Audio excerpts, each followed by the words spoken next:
From Cowork 591 in beautiful downtown Jesup, Iowa, this is the birthplace of the Bohemian Resistance. Boys and girls, look up Bohemian, not the Czechoslovakian Bohemian, but the artistic Bohemian Resistance. We are in the Bohemian Underground with producer Blake Tempus. I'm Jim Gillespie. Dale is looking for somewhere in the Pacific right now. Make sure if you see Dale, ask him if you found Wilson. We are sponsored by Mickey D's Pizza and Lobster. The Farrells are kind sponsors of this podcast. Include them at your wedding, graduation, or festival plans. Don't wait. Their schedule's filling up for actually 2026. They're sponsoring a traveling art show for the Steve Brown Art Center. Thanks to them for including the traveling art show. Another sponsor who's been with us since the birth of the Steve Brown Art Center is Derek's Repair, located in Jesup, Iowa. Contact Derek Marty for your car repair needs. I had a chance to talk with Derek earlier today. Glad he's doing so well. Also, check out the podcast, What Is Up, with our friend Bubba Seaman. Bubba had a get-together at his home this past weekend, and it was good to see Bubba and his family and a number of his other guests that he had on. Here are top 5 things, the top 5 best things when Dale is here. Where did you say Dale is right now? You gotta wonder where Dale is. Wilson! Wilson! He's out in the Pacific looking for Wilson.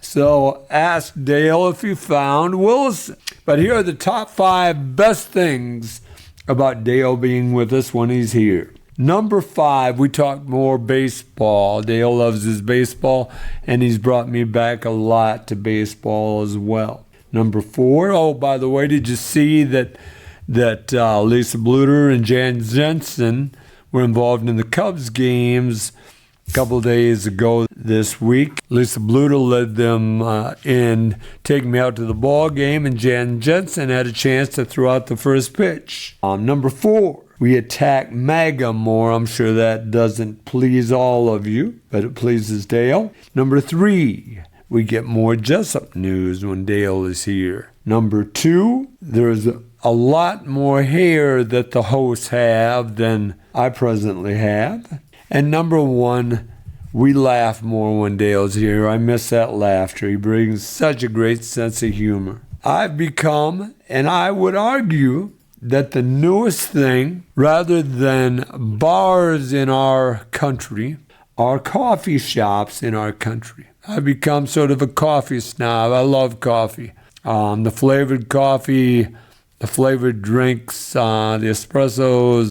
I've come to love coffee. So I wrote a little essay, and here it is. The enduring allure of the coffee shop, a multifaceted benefit to society. Coffee shops have transcended their role as a mere purveyor of caffeinated beverages.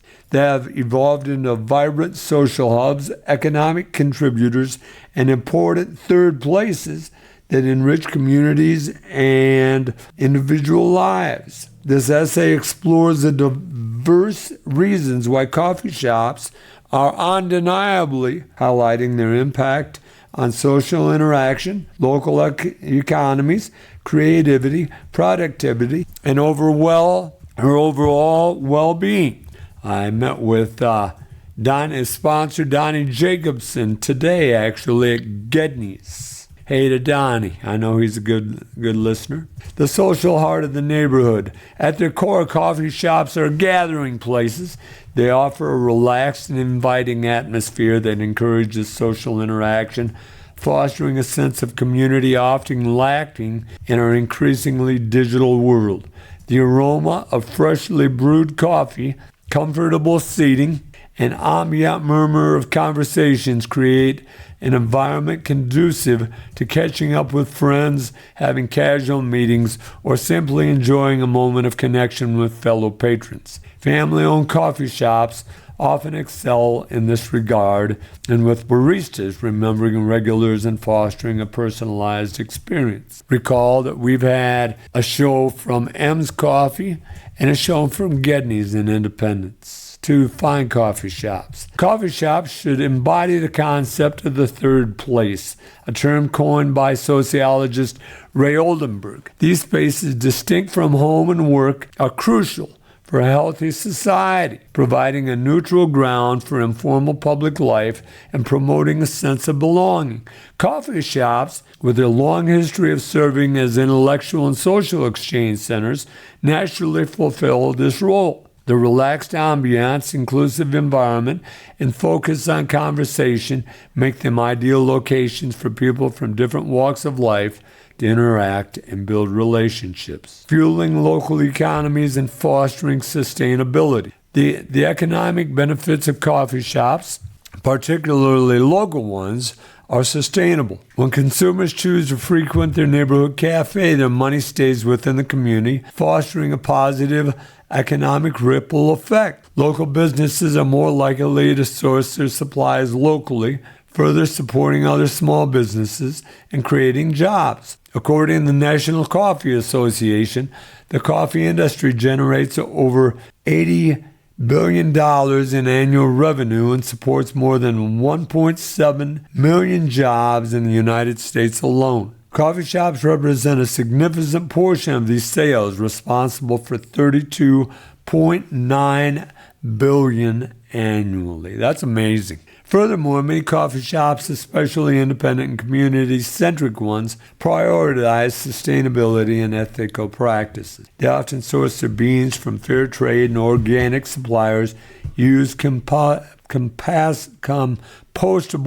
or reusable cups, and implement energy-saving measures. This commitment to environmental stewardship benefits the planet while also appealing to a growing consumer base that values sustainable and responsible business practices, catalysts for creativity and productivity. Beyond their social and economic contributions, coffee shops have become a popular haven for those seeking a boost in creativity and productivity. Many individuals find it difficult to focus on tasks in the distracting environment of home. While traditional office settings can stifle creative thinking, coffee shops offer a unique blend of comfort and ambient stimulation that produces ideal for focused work and creative endeavors. I used to like to work in a library, but my problem is I like my coffee, I like my soda, and I spill that sometimes. Or if I spill it in the coffee shop, I'm paying them.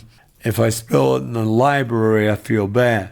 The future of the coffee shop's evolving with purpose. The coffee shop landscape is continuously evolving, driven by consumer preferences, technology, and a growing emphasis on social and environmental responsibilities. The rise of specialty coffee, with its focus on quality, ethical sourcing, and unique flavors, has elevated the coffee shop experience and attracted a new demographic of coffee enthusiasts. Modern coffee shops are also embracing technology with features like mobile ordering, digital payment methods, and AI-driven personalized recommendation. These innovations enhance conveniences for customers and open up new possibilities for cafes to engage with their patrons. Many coffee shops are transforming into multifunctional hubs, offering co-work spaces, hosting cultural events, and actively engaging with their local communities to address social, environmental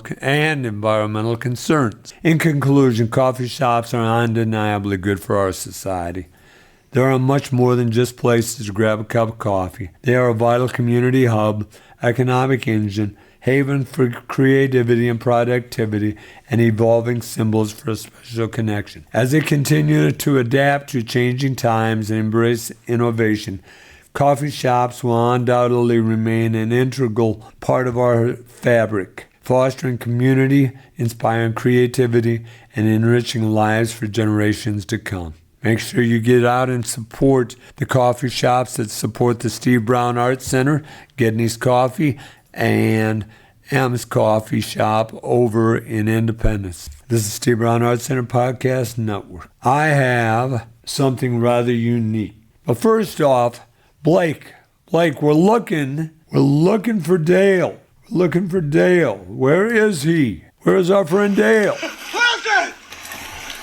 Wilson! Oh, that's right. That's right, Blake. He is looking for Wilson. Gosh darn it. Don't let me forget that. I forget things lately, Blake. Do my best. All right. This is the Steve Brown Arts Center Podcast Network. We'll be right back after this word. This is Steve Brown Arts Center Podcast Network. And we're back. Blake, if you have a chance, I want you to poll the crowd. And I want you listeners out there. This is a poll for you as well. We're having competition. And this is a rather dark competition. I want something funny to put on my tombstone. Let me give you some examples now. Okay, these are some funny things. Obviously, this is from Funny Tombstone Saying. Here's the first one. Here lies my wife. I bid her goodbye. She rests in peace, and now so do I. Dale would love that one. Deb, I wouldn't. I'd stand up for you, Deb. Here's another one.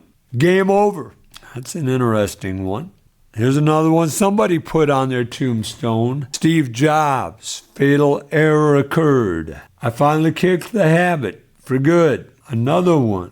I came here without being consulted, and I leave without my consent. I love that one. That is a funny one. Let me say that again.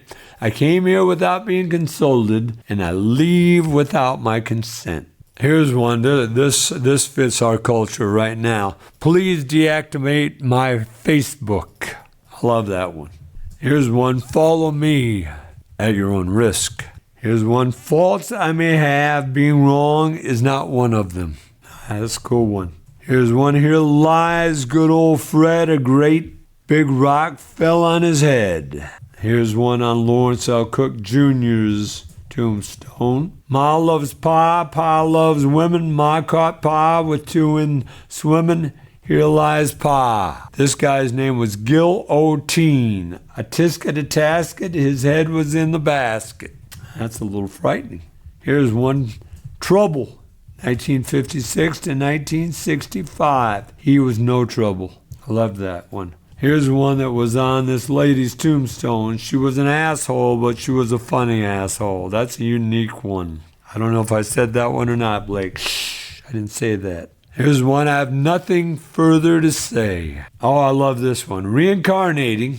I'll be right back. That's a cool one. That's a good one. So don't touch my stuff. You'll have a whole eternity to think inside the box. Here's one. Damn, it's dark down here. Here's one. Pierce D. Hart ran with the scissors. Pierce D. Hart ran with scissors. Dear departed brother Dave, he chased a bear into the cave. All right, so remember we got the audience.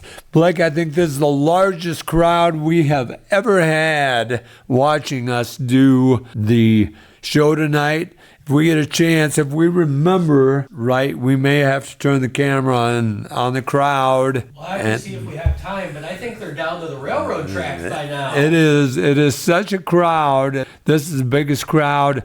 I hope a train doesn't come, because that will divide them. They'll miss us. Yeah, that'd be horrible. That would be. How could they ever? Yeah. How could they deal? Yeah, I don't know.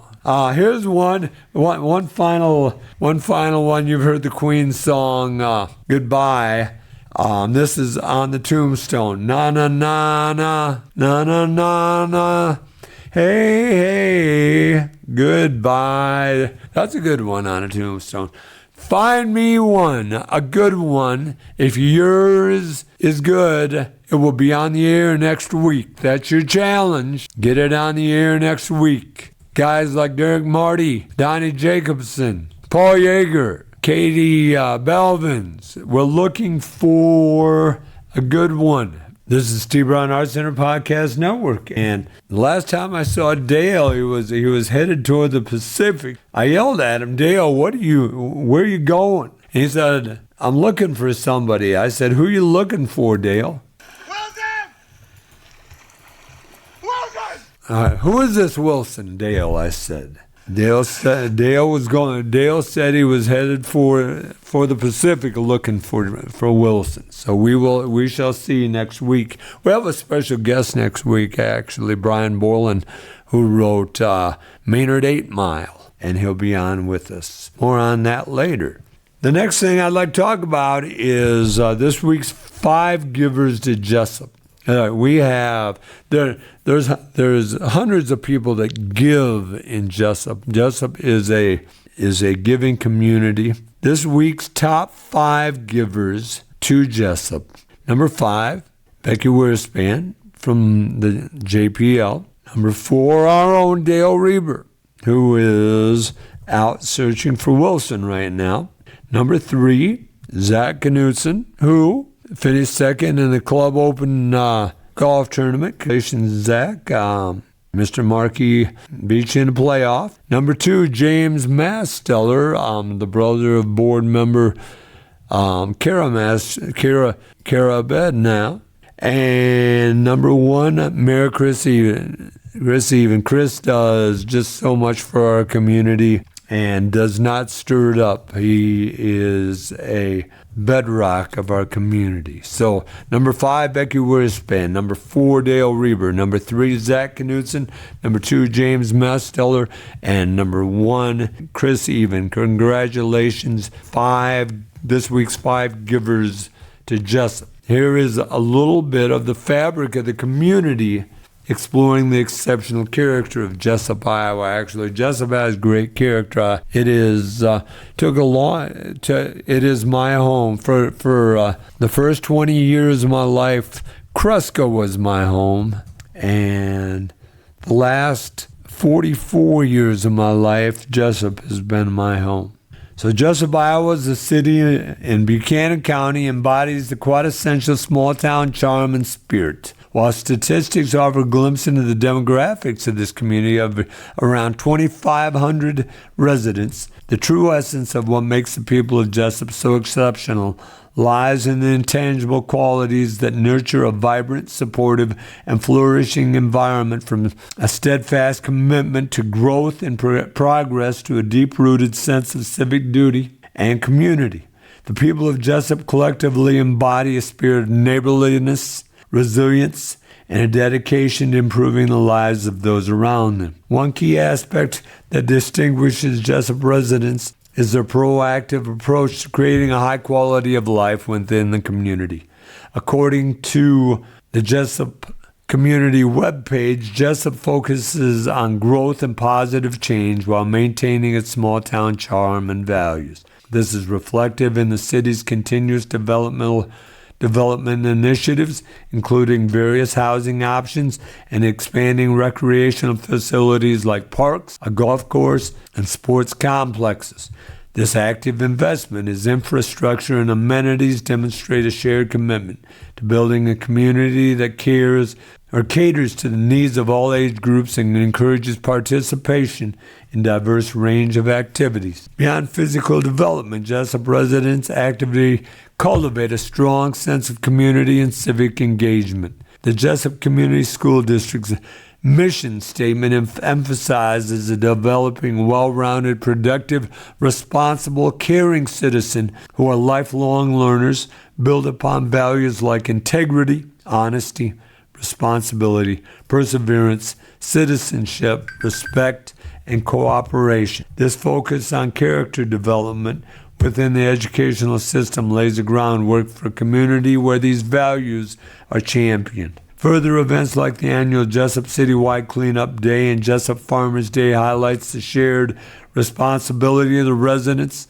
take in maintaining a thriving community and celebrating local culture. The presence of Jesup organizations like the Jesup Economic Development Foundation further demonstrate a strong commitment to local foundation, further demonstrates a strong commitment to local business growth and development, aiming to strengthen and expand income potential of all businesses within the trade area. Jesup residences truly shine in their commitment to neighborliness and social support. As a smaller community, the bonds between residents tend to be closer, allowing for stronger support systems. Suggests that while interaction frequently might be comparable across community types, rural residents are more likely to trust their neighbors even with things as personal as holding a spare set of keys. This highlight of the inherent trust and reliance that characterize relationships in smaller towns like Jesup. Online platforms like Jesup, Iowa Community Happenings Facebook group further demonstrate the collective spirit where residents share local news,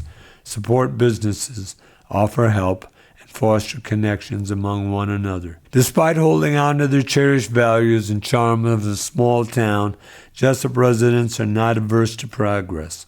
They demonstrate a willingness to embrace positive change, as is evidenced by ongoing development projects and the focus on modernizing infrastructure and educational facilities. The exceptional qualities of Jesup's people stem from a harmonious blend of community values, a commitment to progress, and a strong sense of civic engagement. Their efforts in fostering a thriving environment through continuous development, prioritizing education and character building, cultivating strong social bonds, and embracing positive change contribute to a vibrant and welcoming community. The collective dedication to improving the quality of life for all residents is what truly makes the people of Jesup, Iowa so good. The Steve Brown Arts Center Podcast Network. We'll be right back. The Steve Brown Arts Center Podcast Network. We're back. And I was talking to Dale about the Cornbread Mafia. It's a music group in western Kentucky. And one of their leading singers is a lady by the name of Mary Cutter. If you get a chance, look her up. A young lady that really brings a great song. I asked Dale who told him about Mary Cutter, and here's what Dale told me. Wilson! This Wilson is full of knowledge. I got to thank Wilson. Wilson may have been the star on tonight's show. I'm not sure. Don't forget, audience, your job is to come in for a funny statement on my tombstone. We have the crowd out here, this crowd of must be at least 2,000 people now working at it. You know, thank you all for visiting tonight. I look forward to your ideas. You're yelling some great ideas. Write them down, leave them with Blake tonight, and we'll get them from you. That's for next week's show. Some things this week at Cowork 591. Cowork 591 is hosting Gibby's Food Truck from Independence. They are here from Levendale 2. I noticed Gibby's opened up a cafe over there. And then on Wednesday of this week, the Bowls of Love are here again from 11 to 2. So Gibby's on Monday and Bowls of Love on Wednesday. Make sure you stop down, say hi to Kelly, and eat at those food trucks, please. We're fortunate to have them here in town. Blake, I've been a little disappointed. I know I'm going to irritate some of the people in the audience. I am a little upset with the Democratic Party right now, and my father was a Southern Democrat back in the 70s. Attacked Nixon. Said he couldn't vote for that man. He had a hooked nose. I looked at Mr. Nixon's nose. It had been broken a time or two. I've been listening to podcasts that are attacking the Democratic nominee for mayor of New York City, Zoran Mamdani. The Democratic Party will not support him. And he got 40% of the vote over guys like Cuomo and Adams, the mayor that's already there. He is chosen by Democrats. So here is my scolding to the Democratic Party. Please see that the Democratic Party leaders get this, forward this to any Democrat that you know, please. It's a peculiar thing watching the Democratic Party, champions of progress, defenders of justice, self-proclaimed warriors against inequality, suddenly develop a case of selective blindness when confronted with someone who actually embodies those ideals. Enter Zoran Mamdani, a New York State Assemblyman member whose mere existence seems to send tremors through the polished marble halls of the Democratic leadership. He's young, principled, unapologetic, progressive, and worst of all, he's effective. Naturally, the party bigwigs have responded with the enthusiasm of a cat being asked to take a bath. Let's be clear. Mamdani isn't some fringe figure scribbling manifestos in a Brooklyn basement. He's an elected official who's fought for housing justice, public power, and Palestinian rights with a clarity and courage that makes most Democrats look like they're auditioning for a role and waiting for Godot. And yet, when it comes time for endorsements, support, or even acknowledgement, the party's major players suddenly vanish like ethics at a donor's retreat. Why the cold shoulder, I ask? Because Mamdani represents everything the Democratic establishment fears. A politician who doesn't treat politics like a career ladder or a networking event. He's not here to schmooze, triangulate, or deliver TED Talks about bipartisanship while sipping cocktails with lobbyists. He's here to fight, and that's apparently is unforgivable. Take housing, for example. Mamdani has been a vocal advocate for good cause eviction, a policy that would prevent tenants from being arbitrarily evicted and give them the right to renew their leases. It's a no-brainer for anyone who's ever lived in a city where landlords treat human beings like ATM machines. But for Democratic leaders, it's a bridge too far. Why?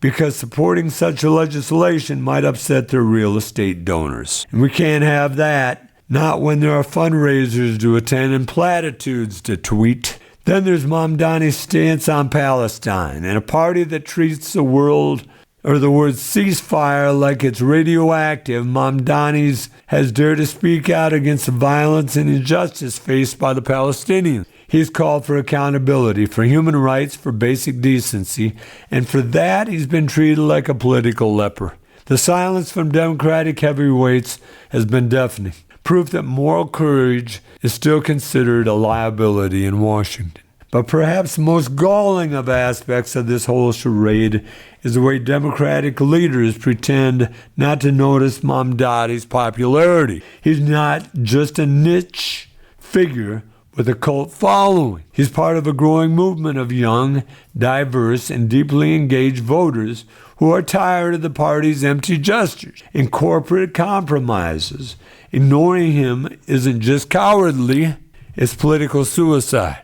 Of course, the party has its excuses. He's too radical, they whisper, as if demanding affordable housing and human rights is some kind of extremist fever dream. He's divisive, they mutter, conveniently forgetting that the real division comes from leaders who promise change and deliver nothing. He's inexperienced, they scoff, while propping up career politicians who spent decades perfecting the art of doing nothing. The truth is, Mamdani exposes the hollowness of the heart of the Democratic leadership.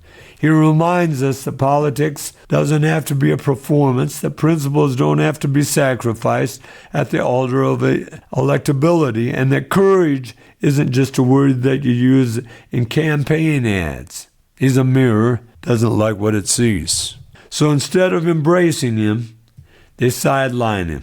They offer tepid praise for young leaders, funneling support to candidates who would know a picket line from Pilates class. They talk about big tents while quietly shrinking the space for anyone who challenges the donor class. They celebrate diversity while punishing dissent. It's a strategy as old as itself. Co-opt the language of change while crushing its champions. Put in Mamdani's case, it's not working.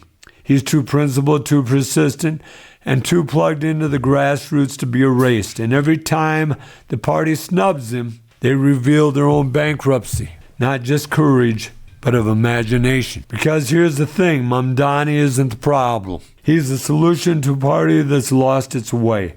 He's what happens when you take progressive values seriously, when you listen to the people instead of the pundits, when you fight for justice instead of just tweeting about it. And if Democratic leaders had any sense, they'd be lining up to support him, not running for the hills. But maybe that's the point. Maybe Mamdani's refusal to play the game is precisely why he's so dangerous.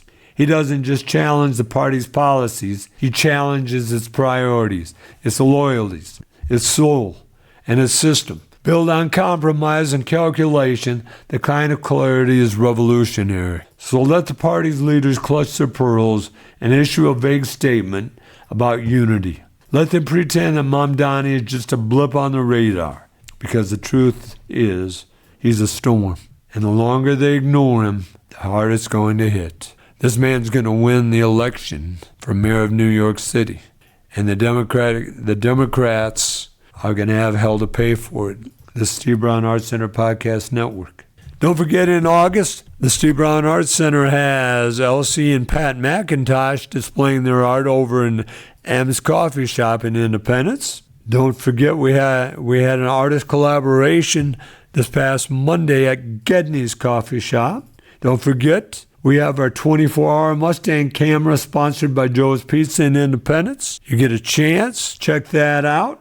I know that the law enforcement agencies in Independence do, as well as the fire department does. We have proof of that. Don't forget, we are looking for 12 artists for next year for M's Coffee Shop to display. I'm proud to say the days my gratitude outweigh my expectation are mighty good days, and this has been a mighty good day. I had a chance to see Tony Newton, Kirk Brownson. I had a chance to see Donnie Jacobson. I had a chance to walk my dog in the woods, and I had a chance to be here with Blake Tempus tonight. If you'd like to donate to the Steve Brown Arts Center or have an idea for an event, go to the SteveBrownArtsCenter.org and follow the link. If you have news or would like to sponsor us, email us at jim@SteveBrownArtsCenter or call 319-290-0241 and leave a message. Don't forget, I'm looking for fun on my tombstone. I'm Jim Gillespie with Dale Reber, looking for... Who's that Dale's looking for? Blake, I can't remember who Dale's looking for. Who was it? Dale is on the road somewhere. Oh, that's right. Good luck to our friend Dale in looking for Wilson. Thanks to the audience for bringing these stray dogs into your life. Remember that each day is about little victories.